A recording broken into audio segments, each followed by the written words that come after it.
My name is Nedson Popiwa.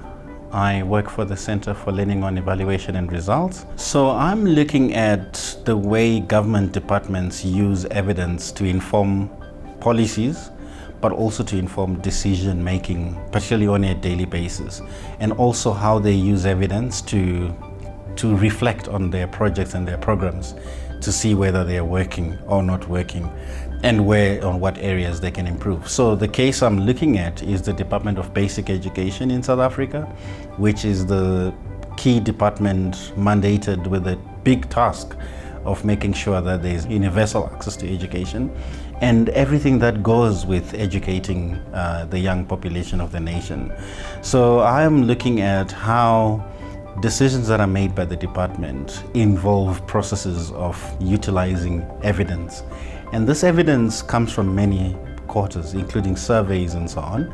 But ideally in this study, I'm looking at how they have been able to institutionalize evidence that comes from evaluations that have been done.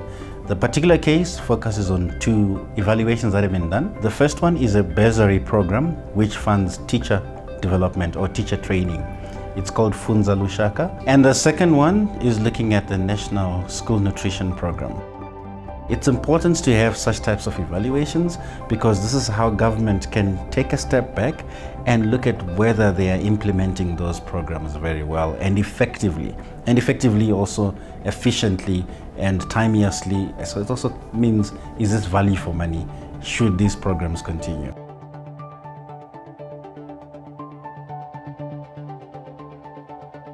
So Funza Lushaka is a bursary program of the South African government that was introduced in 2007 and had the primary objective to make teaching a viable option for young people by funding them for the duration of their studies. The reason why we implemented the bursary program in 2007 was because as a country, we produced less than 6,000 graduates from our universities. So we were running a risk that we're not going to have enough teachers. So the South African government then started the bursary program. And since 2007 to the last 12 years, the government has spent close to 8 billion rand on bursaries for young people to become teachers. When we first started, we had a program which was established in 2007. 6-7 years later, we had a fairly good idea of what it was supposed to be doing. We didn't really have a sort of robust monitoring system for it, and certainly not the generalized understanding across the national department, the 9 provinces, but also partners about how it works, what the processes are, what expectations there are for timing, etc. We felt that the evaluation would enable us to really put the Funza Lushaka bursary program out there as a credible program and worthy of the funding that government has been invested in the program. Initially our thoughts was to do an impact evaluation, but as we moved into the design phase of the evaluation, we decided to settle on an implementation evaluation with the possibility in future years to do a longitudinal impact study. The report was positive about the bursary program and the role that it is playing within the education community. The recommendations was pertinent and very clear in terms of the specific areas that we need to invest in. So, for example, there was a clear recommendation that we need to invest in a proper information management system to facilitate that process, and we were able to do that. We've got now a system that was developed together with the State Information Technology Agency. So I think that was a very positive outcome. The evaluation concluded just before the Feast Must Fall event that happened at South African universities. But already in our in the recommendations that the evaluation put forward to us was that we need to urgently look at measures to try and get funding to students quicker and faster, and to work closely with the National Student Financial Aid Scheme to ensure that that happens. We've made progress around that. I don't think we've achieved what the recommendation wants us to achieve, but we've made progress. We've got a far closer relationship with the National Student Financial Aid Scheme.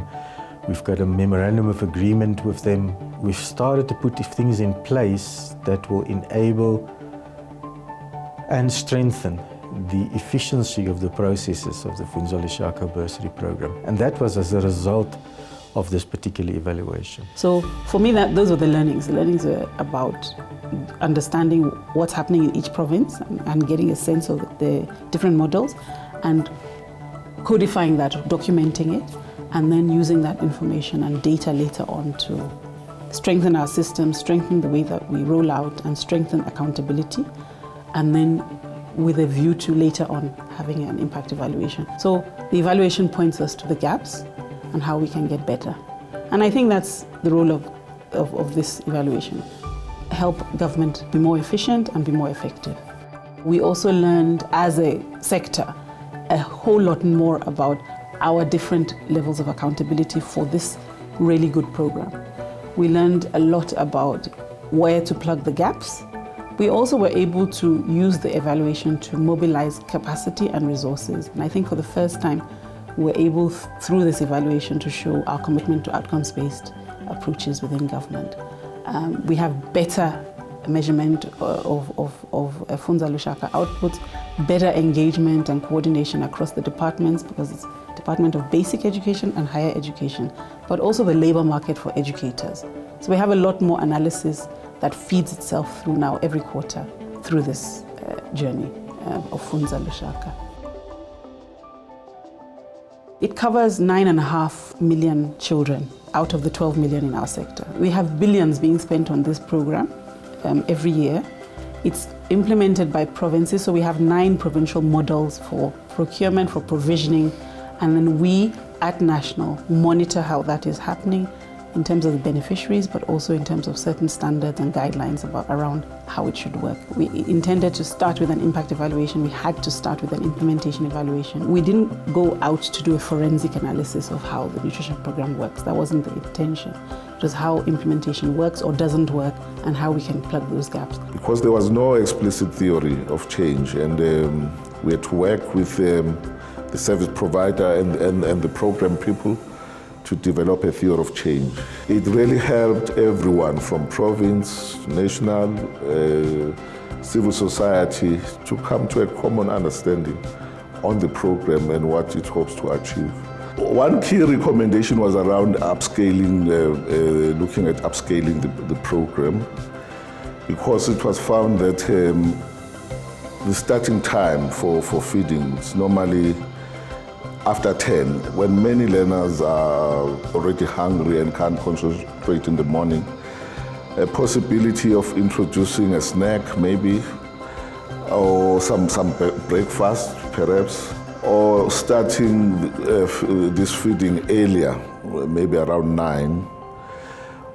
But also there are schools that are situated in the border of learners who reside next to affluent areas and who attend schools in quintile 4 to 5. Those are privileged schools. The recommendation was that school nutrition should be introduced in those schools, so they should be targeting those learners who are in need also to be provided. There were also recommendations around integrating these nutrition programs, because many departments are offering these, but there's a need for integrating and collaborating together. The importance of the monitoring systems, to strengthen the monitoring systems. The issue of disbursement of funds, because apparently there's been some delays in disbursing funds from provinces to schools. So these are some of the key recommendations. So it was very useful in providing a snapshot, not necessarily a representative snapshot, of how it works in Eastern Cape versus Free State versus Gauteng, and what the different models are and modalities. We hope in future to use that information, those vignettes, if you like, of information about how people within the system perceive this program, but also how it's received, to then work on a more rigorous impact evaluation. The results were finally considered by Cabinet, showing you how high stakes it is. Of course, in terms of private sector and civil society interest, nutrition programs are always very important. They are at the heart of poverty alleviation and nutrition status in the country. So we made the right decision to look at the implementation of this.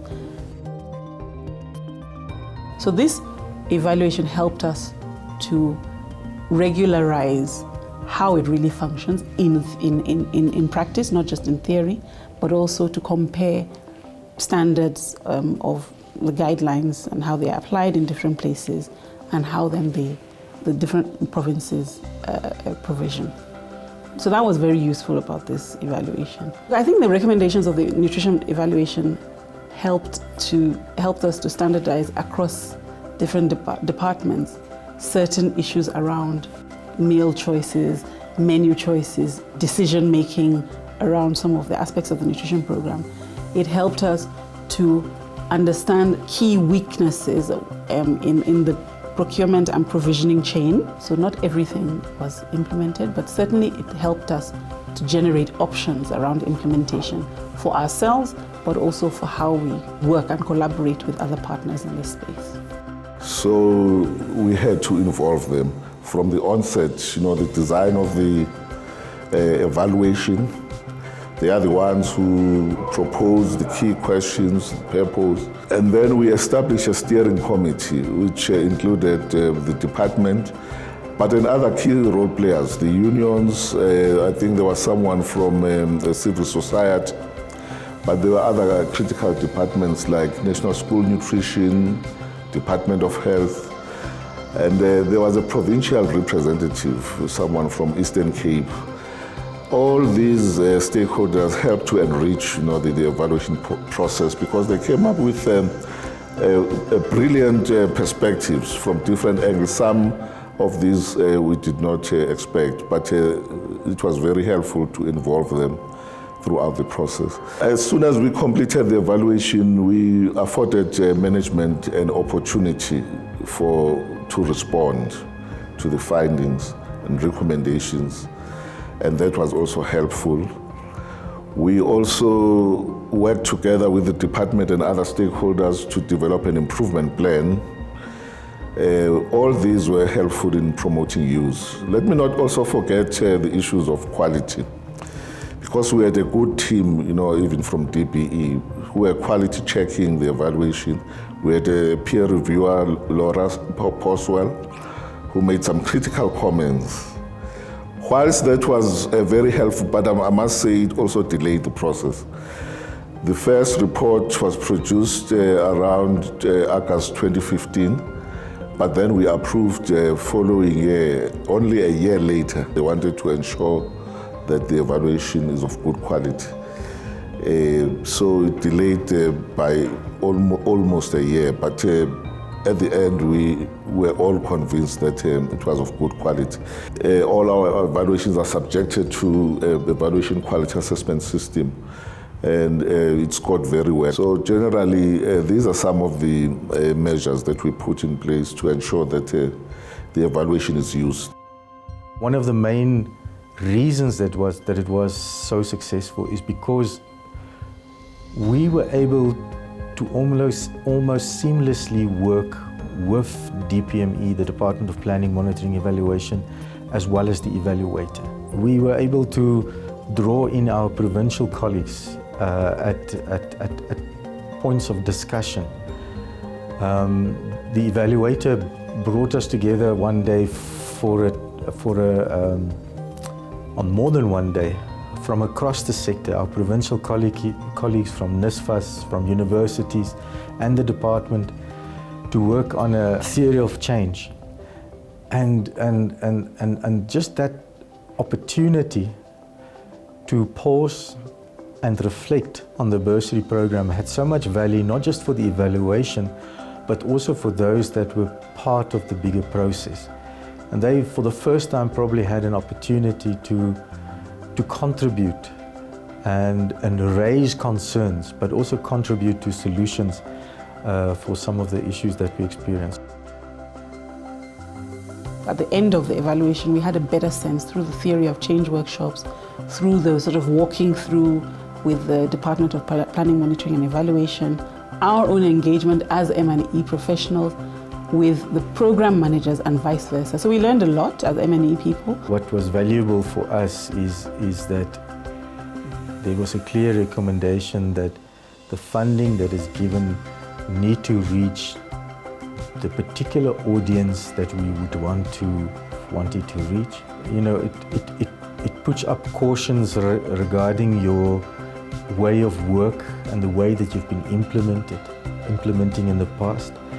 And it takes you out of that comfort place where you find yourself and say, okay, if you're going to continue in this particular way, you are going to run into some significant challenges, and therefore it was appropriate in the sense that it gave us a wake-up call to say, change your policy in order to remain relevant to what is needed in terms of the bursary program.